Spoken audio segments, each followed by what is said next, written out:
자, 오늘 말씀은 위대한 신비라고 이제 성경 말씀에 나와 있는 말씀입니다. 그 에베소서 5장 32절 오늘 본문 제일 그 끝에 읽은 말씀 32절에 여기 보면 이것은 큰 신비라 이렇게 되어 있어요. 근데 이제 그 영어로 보면 a great mystery라고 되어 있거든요. a great mystery. 그래서 한 위대한 신비라는 말씀입니다. 네, 오늘 이 말씀 에베소서 5장 20절부터 32절까지 읽었는데 20절에 보면 모든 일로 인해 우리 주 예수 그리스도의 이름으로 항상 하나님 곧 아버지께 감사하고 그렇게 시작되고 있어요. 여러분 모든 일에서 하나님 아버지께 감사하시며 사십니까? 아멘 소리가 우리 목사님 아멘 하시는 것 같아요. 하나님의 크신 사랑 안에 거하는 사람들은 정말이지 감사할 것밖에는 없는 것 같아요. 어떠한 상황에서도 오직 감사할 것밖에 없는 것 같아요. 이것이 구원받은 하나님의 자녀들에게서 나오는 구원의 증거입니다. 구원받은 사람은 감사할 것밖에 없다는 거죠. 제가 요즘에 항상 이렇게 묵상하면서 아주 은혜를 받는 말씀이 있는데 시편 119편 92절 93절의 말씀이에요. 주의 법이 나의 기쁨이 되지 아니하였더라면 내가 나의 고난 가운데 멸망하였으리이다. 주께서 주신 말씀의 그 법이 정말 나에게 기쁨이 되지 아니했다면은 그 말씀이 아니었다면은 나는 아마 망했을 겁니다. 그런 이제 다윗의 고백인데 얼마나 그 말씀을 읽을 때마다 은혜로운지 모릅니다. 그래서 감사가 나도 모르게 이제 흘러나와요. 진리를 받아들이지 아니하여 구원받지 못한 사람들에게서는 감사가 나올 리가 없죠. 그래서 로마서 1장 21절에 보면은 그들이 하나님을 알되 하나님께 영광을 돌려드리지도 아니하고 감사치도 아니하고 오히려 그들 스스로의 상상 속에서 허망해지며 어리석은 마음이 어두워졌다 이렇게 말씀하고 있습니다. 모든 일에서 하나님께 감사하는 우리들이 오늘 이 예배를 통해서 다시 한번 하나님께 온 마음으로 감사를 드리고 온 마음으로 영광과 존귀와 찬양을 아버지께 드리기 원합니다.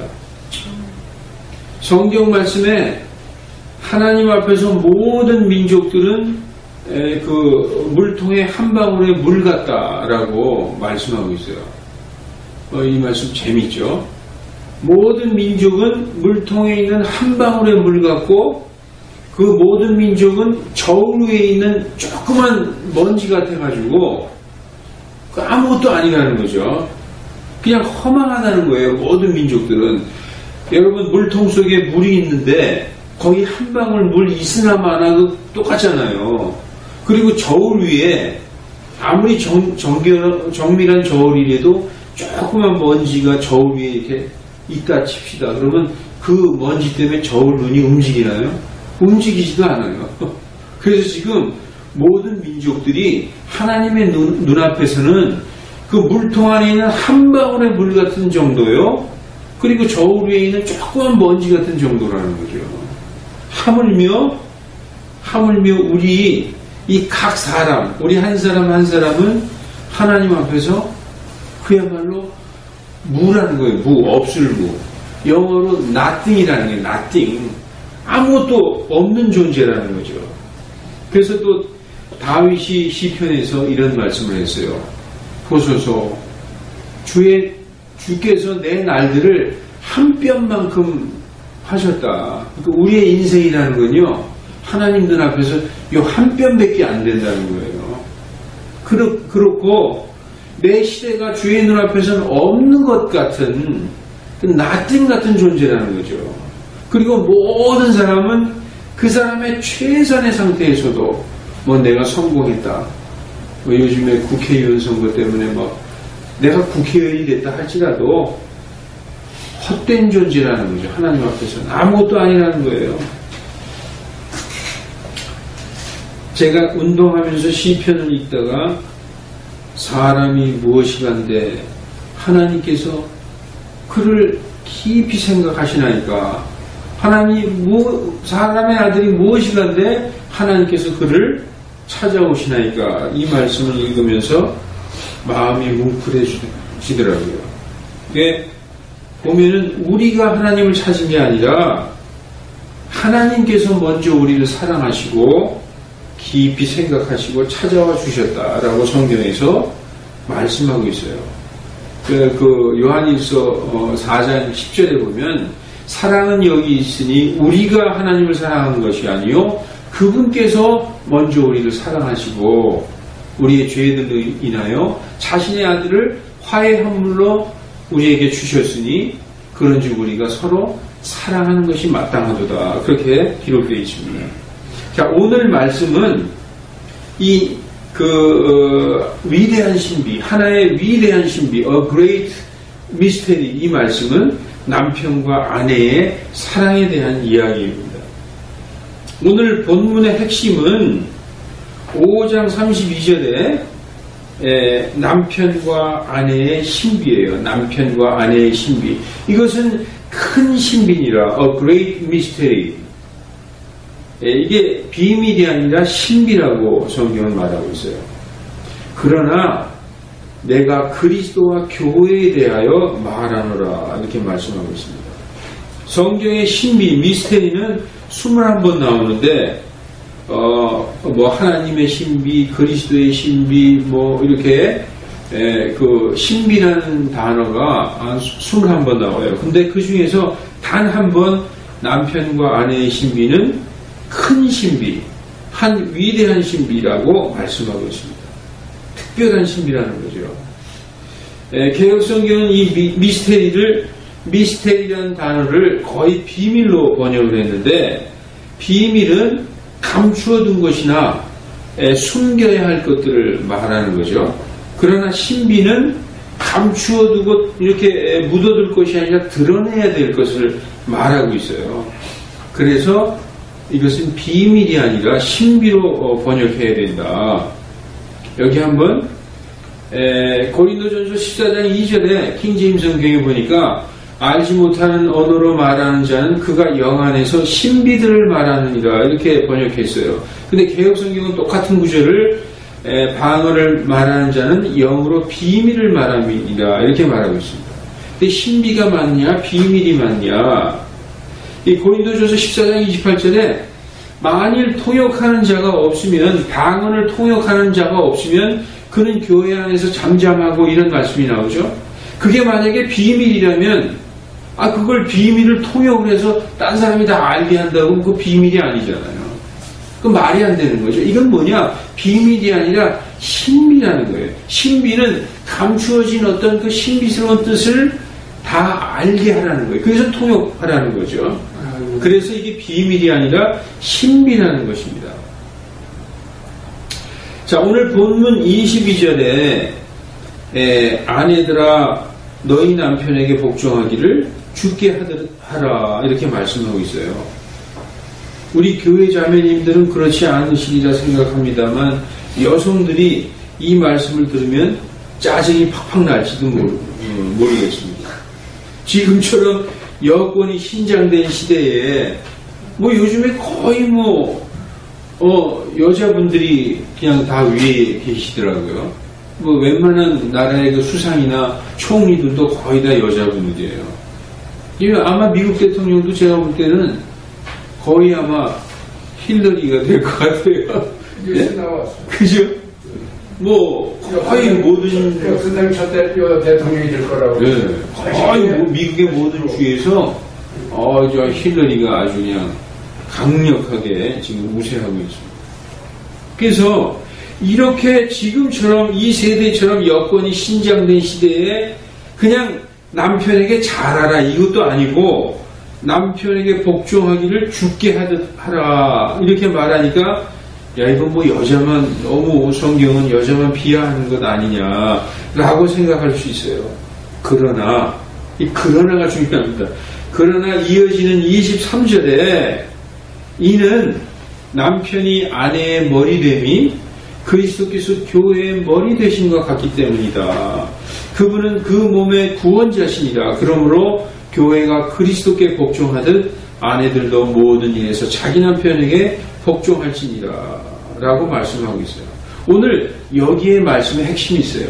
남편을 그리스도에게 아내를 교회에게 비유하는 거예요. 그래서 그리스도와 교회는 남편과 아내다. 그거를 이제 그 신비를 우리에게 가르쳐 주시고 있는 거죠. 이 말씀은 남편과 아내를 통해서 그리스도와 교회의 신비를 가르쳐 주려고 사실은 이 남편과 아내가 하나의 위대한 신비다. 근데 그걸 통해서 그리스도와 교회를 우리에게 가르쳐 주고 계시는 거죠. 따라서 오늘 한 위대한 신비인 남편과 아내의 신비는 사실 그리스도와 교회의 신비를 말씀하려는 것입니다. 그 핵심이 있어요. 핵심. 둘 다 그 핵심은 뭐냐? 남편과 아내가 한 육체, 한 몸이듯이 교회와 그리스도와 남편 대신 그리스도와 교회는 하나라는 거예요. 한 몸이라는 거예요. 그래서 우리가 주님의 만찬할 때 그분의 그 빵을 부셔서 먹는 것이 그분의 몸을 먹고 그분의 피를 마시는 거예요. 왜냐? 한 몸이 되기 위해서. 침례도 주님이 우리에게 명령하신 것은 가장 중요한 의미가 너희가 나와 한 몸이 되지 않으면 아무 상관이 없다. 너희가 내 살을 먹고 내 피를 마시지 아니하면 너희와 나는 상관이 없다는 거예요. 그래서 이 남편과 아내가 한 몸이 되듯이 그리스도와 교회는 한 몸이 되지 않으면 상관이 없다. 바로 그 진리를 우리에게 가르쳐 주시려고 하고 있는 것입니다. 이 말씀처럼 남편에게 순종한 여인이 있었어요. 성경에서. 누구냐? 베드로전서 3장 6절에 사라가 아브라함을 주라 부르며 그에게 순종한 것 같이 너희가 잘 행하고 어떠한 놀라운 일에도 두려워하지 아니하면 그녀의 딸들이 되느니라. 지금까지 이 말씀을 들으면 그래도 어쨌든 여자는 남자에게 순종하라는 얘기 아니냐 이렇게 계속 들으실 수 있어요. 이것은 남자가 여자보다 뭐 우월하다든지 뭐 서열이 위라든지 그런 말씀이 아니라 하나님의 창조의 목적에 따라 이 주어진 직분과 역할에 관한 말씀이라는 거예요. 남자는 남자의 역할이 있고 여자는 여자의 그 역할, 그게 하나님께서 창조의 목적대로 그렇게 만드셨다는 거예요. 뭐 남자를 더 우월하게 만드셨다 그런 의미가 아니라는 거죠. 그래서 창세기 2장 18절에 보면 주 하나님께서 이르시되 남자가 홀로 있는 것이 좋지 못하니 내가 그를 위하여 합당한 조력자를 만들리라 하시니라. 신약 성경이 가르치는 이 남녀 평등은 그 신약 시대 2000년 전 예수님께서 오셨던 그 시대를 뒤집어 엎을 정도의 아주 획기적인 말씀이었어요. 그때 당시에 이 남녀가 평등하다는 개념이 아니라 그 어떤 재산의 개념이었어요. 재산. 지금 우리가 보면은 아주 이해하기 힘들죠. 그리고 그때 당시에 그 조ong들이 있었던 시대였거든요. 조ong들도 재산의 개념이었어요. 그 아내라든지 그 조ong들은 이렇게 그 남자의 재산의 개념이었다는 거죠. 그래서 유대교인들은 이 율법을 뒤엎는 이런 예수 그리스도의 신약의 가르침을 너무나 받아들이기가 어려웠던 거예요. 그래서 유대인들이 그렇게 복음을 받아들이기를 거부했던 거죠. 너무나 파격적인. 그러니까 이 신약의 복음이야말로 아마 인류 역사상 가장 처음으로 남녀 평등을 아주 그냥 과감하게 말씀하시는 그런 말씀이었을 것입니다. 여러분, 남편과 아내가 먼저 생겼을까요? 아니면 그리스도와 교회가 먼저 존재했을까요? 첫 남편과 아내가 누구예요? 아담과 이브잖아요. 그 아담과 하와가 먼저 존재했을까요? 그리스도와 교회가 먼저 존재했을까요? 아멘. 그리스도는 창세 이전부터 우리의 영광을 위해서 미리 정해져 있었던 분이시다. 우리는 아담하고 이브가 제일 처음 창조됐으니까 남편과 아내가 제일 먼저 있었겠지 생각하지만은 그리스도와 교회는 창세 전부터 하나님의 계획 가운데 존재했었다. 고린도전서 2장 7절에 다만 한 신비 가운데, 하나님의 신비 가운데 있는 그 지혜, 곧 감추어진 지혜를 말하노니, 여기서 이 지혜는 누구냐? 그리스도 예수님을 가르치는 거예요. 이 지혜는 하나님께서 우리의 영광을 위하여 창세전에 미리 정하셨다. 그렇게 말씀하고 있어요. 그래서 그리스도와 그분의 아내인 교회가 창세전부터 하나님의 계획 속에 있었다는 거예요. 그렇기 때문에 그리스도와 교회가 먼저 있었던 거죠. 여러분, 이 그리스도와 교회는 남편과 아내의 모형입니다. 남편과 아내의 모형이에요. 그래서 교회로서의 아내는 교회의 머리 대신 그리스도께 복종해야 함을 말씀하고 있어요. 오늘 말씀의 주제인 남편과 아내의 신비는 바로 그리스도와 교회를 통해서 깨닫게 되는 것입니다.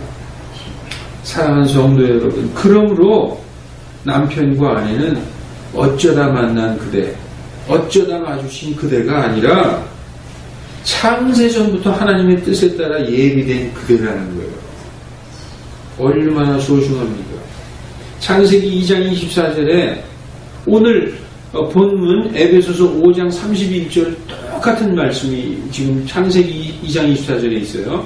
그러므로 남자가 자기 아버지와 어머니를 떠나 자기 아내와 연합하여 그들 둘이 뭐라고요?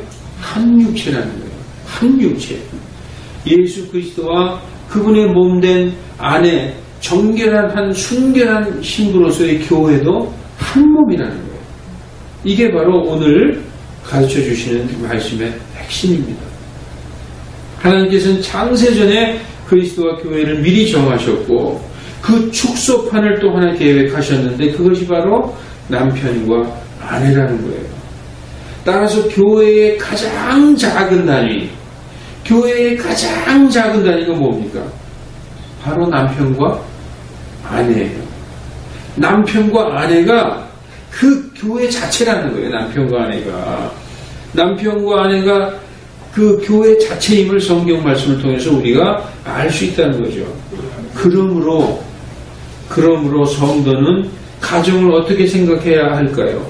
가정을 어떻게 생각해야 될까요? 이 세상 무엇보다 가장 중요한 게 바로 가정이에요.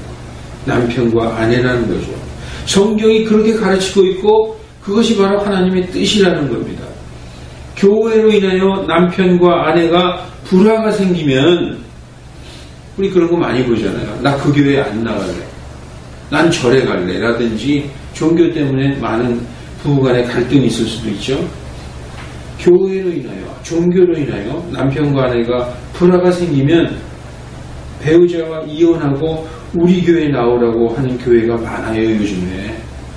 이혼하세요. 이혼하고 우리 교회에 나오세요. 이런 교회들이 많이 있어요. 잘못돼도 한참 잘못된 교회고 그런 교회는 사탄의 배당이요 마귀들의 교회예요. 단호히 말할 수 있어요. 가정을 파괴하는 교회는 예수 그리스도의 교회가 아닙니다. 신실한 성도들은 남편이나 아내를 위해서 자기를 희생하는 사람들이에요. 오늘 본문 말씀에 에베소서 5장 26절에 5장 25절에 나와 있어요. 남편들아 아내 사랑하기를 그리스도께서 교회를 사랑하사 교회를 위하여 자신을 주신같이 하라. 그리스도께서 교회를 위하여 자신을 주셨잖아요. 어떻게 주셨어요? 피를 흘리고 자기의 몸을 다 찢어 채찍에 가면서 십자가에서 돌아가시면서까지 교회를 위해서 주셨는데 남편들을 아내를 위하여 그렇게 줘야 된다는 거죠. 이혼하는 건 하나님의 뜻이 아니에요. 교회에 안 나와도 좋으니까 성도들은 결코 이혼해서는 안 되는 겁니다. 신앙이 맞지 않으면 기다려야 되는 거예요. 기도하면서 기다려야지. 이혼하는 건 주님이 철저하게 금하시고 있어요. 말라기 2장 14절이나 16절을 보면 내가 젊어서 만난 내 아내를 버리지 말아라. 그 아내를 대적하고 배신하지 말아라. 그렇게 써 있어요. 그러니까 하나님이 원하시는 게 아닙니다. 남편들아 너희 아내 사랑하기를 그리스도께서 교회를 사랑하사 교회를 위하여 자신을 주신 것 같이 하라. 교회를 위해서 그리스도께서 뭘 주셨어요? 아낌없이 다 주셨잖아요. 피와 살을 주셨죠. 그것을 결코 잊지 말고 예수님께서 오실 때까지 기억하고 기념하라. 그것을 잊지 말아라. 내가 너희를 위하여 피 흘려 십자가에서 내가 너희를 위하여 나를 준 것을 너희는 잊지 말아라. 기억하고 기념하라. 라고 우리에게 주신 게 주님의 만찬이에요. 그래서 우리에게 그걸 주신 거예요. 남편들이여 아내에게 주님처럼 자신을 주라고 말씀하고 있는 것입니다. 자, 5장 26절, 본문 5장 26절. 이것은 그분께서 말씀을 통해 물로 씻음으로 교회를 거룩히 구별하고 정결하게 하려 하시며 또 그것을 점이나 주름이나 그런 것이 없는 영광스러운 교회로 자기를 위해 제시하려 하심이며 교회가 거룩하고 흠이 없게 하려 하심이라. 이렇게 말씀하고 있어요. 이게 도대체 무슨 뜻인가? 그리스도께서 말씀의 물로 자신의 몸인 교회를 정결하게 씻기시고 거룩게 하시고 흠이 없고 아름다운 교회로 그렇게 하시는데 왜 그러냐? 교회가 바로 자기의 아내이기 때문에 아내를 깨끗하고 정결하게 씻기고 거룩하게 하고 요만큼 흠도 없고 아주 아름답게 가꾸어서 영광스러운 교회로 이렇게 딱 내세우려고 하신다는 거예요. 남편들도 자기 아내를 그렇게 정결하게 씻기고 치장하고 아름답게 가꾸고 점이나 흠이나 이런 것이 전혀 없이 영광스럽게 나의 얼굴, 나의 사랑 이거를 이렇게 딱 제시하라는 겁니다. 그래서 예수님이 자기의 아내인 그 교회를 위하여 이렇게 가꾸고 아름답게 하신 것처럼 남편들도 마땅히 자기 아내를 그렇게 사랑하라 라고 말씀하고 있는 것입니다.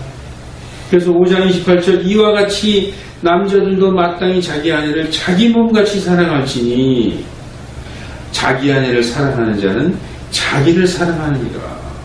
예수님께서 왜 그렇게 교회를 말씀의 물로 씻으시고 거룩해 하시고 점이나 흠도 없이 하시고 영광스럽게 그렇게 하셨느냐? 자기를 사랑하시기 때문에. 하나님께서요 이스라엘을 용서하시고 다시 받아주시는 것이 이스라엘 때문이 아니에요. 성경 읽어보면 그 일을 나 자신을 위해서 하느니라 그렇게 써 있어요. 그렇게 사랑하는 거예요. 그래서 이 말씀 베드로전서에 한번 보십시오. 3장 7절에 남편들아 이와 같이 너희도 지식에 따라 그들과 동거하고 지식에 따라 하나님의 말씀의 지식에 따라 아내와 함께 하고 아내를 어떻게 여기냐 더 약한 그릇이요 생명의 은혜를 함께 상속받을 자로 여기고 존중하라. 하나님의 영원한 그 왕국에 같이 그 정말 영원한 은혜를 함께 받을 자로서 존중하라고 말씀하고 있어요. 이게 2000년 전에 주신 말씀이에요. 지금도 이렇게 못하잖아요. 우리는. 그때 당시에 이 성경 말씀은 아내에게 여자에게 어떻게 하라고 해요? 그리하여야 너희의 기도가 방해를 받지 아니하리라. 하나님께서 우리를 거룩하고 영광스럽게 하시는 것은 자신을 위해서 하시는 거예요. 이와 마찬가지로 남편들이 아내를 사랑하는 것은 결국 자기를 사랑하는 것이라고 말씀합니다. 남편과 아내는 에베소서 5장 31절 말씀처럼 한 몸이기 때문입니다. 자, 근데 제가 이제 쫙 지금까지 읽어 내려왔는데 앞에 있는 말씀 중에서 하나 안 읽은 게 있었어요. 지금 읽으려고. 지금까지 말씀을 마음에 새긴 후에 오늘 본문이 20절부터잖아요. 21절을 보시기 바랍니다. 아내는 남편은 아내에게 서로 복종하라. 그런 말씀이죠. 하나님을 두려워하는 가운데 뭐라고 써 있어요? 아내는 남편에게 복종하라. 이건 당연하지. 그런데 여기 뭐라고 써 있어요? 서로에게 복종하라고 써 있어요. 지금 우리가 쫙 이 말씀을 읽어 내려온 가운데서 남편과 아내는 서로 복종하는 것이구나. 일방적으로 아내만 남편에게 복종하는 것이 아니다. 성경은 그렇게 말씀하고 있어요. 전에 쭉 읽을 때 지금 기분이 안 좋았잖아요. 여자분들이. 남편에게 복종하라. 그리스도께 하듯 하라 그랬죠. 성경은 뭐라고 말씀하느냐.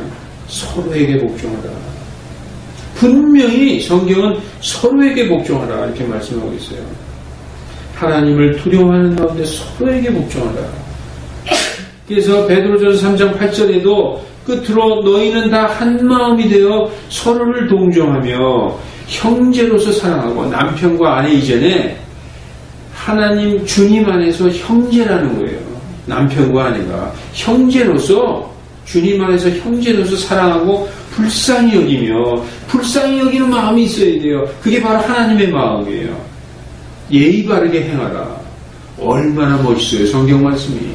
이게 바로 하나님의 말씀이 얼마나 고상한가. 사도 바울이 그러잖아요.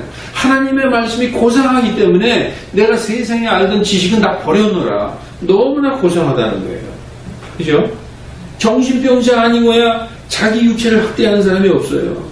소중히 여기고 어루만지고 토닥거리고 거울을 보죠. 이 말씀이 에베소 5장 2절을 보십시오. 지금까지 아무도 자기 육체를 미워한 적이 없고, 여기서 자기 육체에 미워한 적이 있습니까? 누가? 없어요. 못난이나 잘난이나 다 거울 보고 또닥또닥거리고 로션 바르고 다 자기 그냥 굉장히 사랑해요. 자기 육신을. 그죠? 그리고 남자들 이렇게 얼굴이 얼근 사람도 거울 볼 때 그런다는 거예요. 나 이 정도면 괜찮지. 그런다는 게 다. 그죠? 이게 그렇게 자기 몸을, 육체를 사랑하고 양육하기를, 소중히 여기기를 주께서 교회에게 하신 것 같이 하나니, 우리는 그분의 몸과 그분의 살과 그분의 뼈들에 속한 지체니라 라고 말씀하고 있어요. 여기서 자신의 몸을 양육하고 아끼는 그 머리는 누구예요? 예수 그리스도죠. 예수 그리스도가 머리가 되시고, 우리는 그분의 몸인 살과 뼈의 각 부분의 지체를 이루는 교회가 된다. 이런 이치로 머리인 남자는 때가 차면 부모를 떠나 자기의 몸을 만나서, 자기의 몸 반쪽, 우리는 그러죠. 우리 내 반쪽, 그죠? 내 반쪽 만났다. 자기의 몸을 만나서 머리와 몸이 결합하여 한 육체를 이루는 이치를 오늘 말씀하고 있는 것입니다. 이렇게 한 남자가 장성하여 부모를 떠나서 한 여자를 만나서 그 둘이 한 육체를 이루는 것, 다시 말해서 둘이 한 가정을 이루는 것이 오늘 말씀의 제목인 남편과 아내의 신비요 한 위대한 신비라는 것입니다. 그런데 그 신비가 다름 아닌 바로 그리스도와 교회에 대한 말씀이라는 거예요. 그래서 오늘 5장 32절에 이것은 큰 신비라, 그러나 내가 그리스도와 교회에 대하여 말하노라 이렇게 말씀하고 있죠. 우리는 결혼식에서 이런 얘기를 결혼식에 가면 항상 듣습니다. 죽음이 서로를 갈라놓을 때까지 서로 사랑하며 부부로 살아갈 것을 서약합니까? 그럼 뭐라고요? 예, 그러죠. 우리가 이제 하객에 대해서 앉아서 그런 맹세를 듣습니다. 그래요. 근데 사람은 죽으면 부부라는 개념이 사라져버려요. 이 성경적으로 보면 우리는 예식장에서 죽음이 서로를 갈라놓을 때까지 그렇게 그 맹세를 하잖아요. 근데 성경적으로 보면 사람은 죽으면 부부라는 개념이 없어지는 거예요. 이 땅에서 사람으로 살 때만 있는 제도예요. 이 결혼이라는 건. 남편과 아내는. 성경에는 우리가 그 나중에 부활해서 그 하나님 계신 그 영광스러운 나라에 하나님과 예수님과 함께 살 때에는 그 다음 세상에는 장가가고 시집가는 것이 없다라고 말씀하고 있어요. 오직 이 땅에만 있는 거예요. 그럼 어떤 사람은 그러겠죠. 그럼 거기는 그러면 우리 남편, 우리 아내하고 그러면 헤어져서 살아야 되나? 그 생각하는 사람도 있을 거예요. 네? 자, 예수님이 뭐라고 그러시느냐? 그들에게 이르시되 이 세상의 자녀들은, 지금 이 땅에 사는 자녀들은 장가도 가고 시집도 가되 저 세상과 및 죽은 자들로부터 부활을 얻기에 합당한 것으로 여겨질 자들은, 다시 말해서 예수님 믿고 구원받아서 하늘나라에서 하나님과 함께 살 자들은 장가가지도 시집가지도 아니하고 더 이상 죽을 수도 없나니. 우리가 부활해서 하늘나라에서 살 때는 죽는 게 뭐지? 죽음이 없어요. 영원히 사는 거예요. 그런데 장가가고 시집가지도 않는다는 거예요. 거기에는 결혼이라는 제도가 없어요.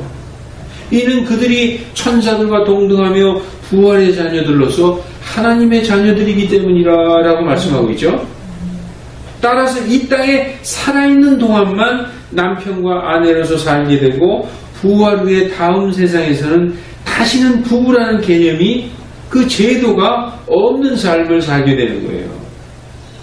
여러분, 가만히 생각해 보면 그것은 불완전한 인간이, 지금 여기서 살 땐 불완전하잖아요. 우리는 이 불완전한 육신을 입고 있는 우리 같은 인간이 자신의 반쪽을 찾으려는 이 세상에서의 필요가 더 이상 없는 완전하고 영광스러운 부활의 몸을 갖게 되기 때문일지도 모른다라고 생각해요. 우리가 부활하는 몸은 완전한 몸, 죽지 않는 몸, 영광스러운 몸, 천사들과 같은 몸. 그죠? 여기 그러죠? 그들이 천사들과 동등하며. 그러니까 지금 이 땅에서 살 때는 우리의 반쪽을 찾아서, 우리의 모자라는 나의 반쪽을 찾아서 둘이 결합해서 완전한 한 사람, 한 육체가 되잖아요. 근데 우리가 부활해서 하늘나라에 살 때는 개개인이, 부활한 성도가 반쪽을 찾을 필요가 없는 완전한 존재이기 때문에 결혼할 필요가 없다는 거예요.